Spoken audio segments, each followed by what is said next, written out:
Exchange offices were busy in Baku as the Azerbaijani currency, the manat, was in free fall. Within hours of the central bank announcement that it was abandoning a currency peg against the US dollar, the manat had lost nearly a third of its value. It was down by nearly 50% compared to the beginning of the year. Many people here have their home loans in dollars and some were desperate. 100.000'e yakın dollarla borcum var banklara. Heç bir bankda onu manata çevirmir bizim üçün. Səbəb nədir bilmirik.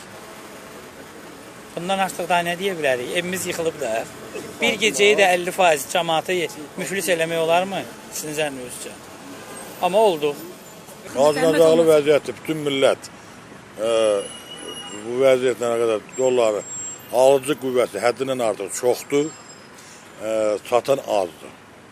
Yəni 100 dollar, 200 dollar gətirib xırdalayır, amma alan minimum 10.000, 15.000, 20.000 alır.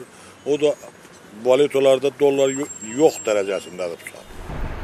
Azerbaijan relies on energy exports for about 3/4 of its revenues. The collapse in international energy prices has hit it hard.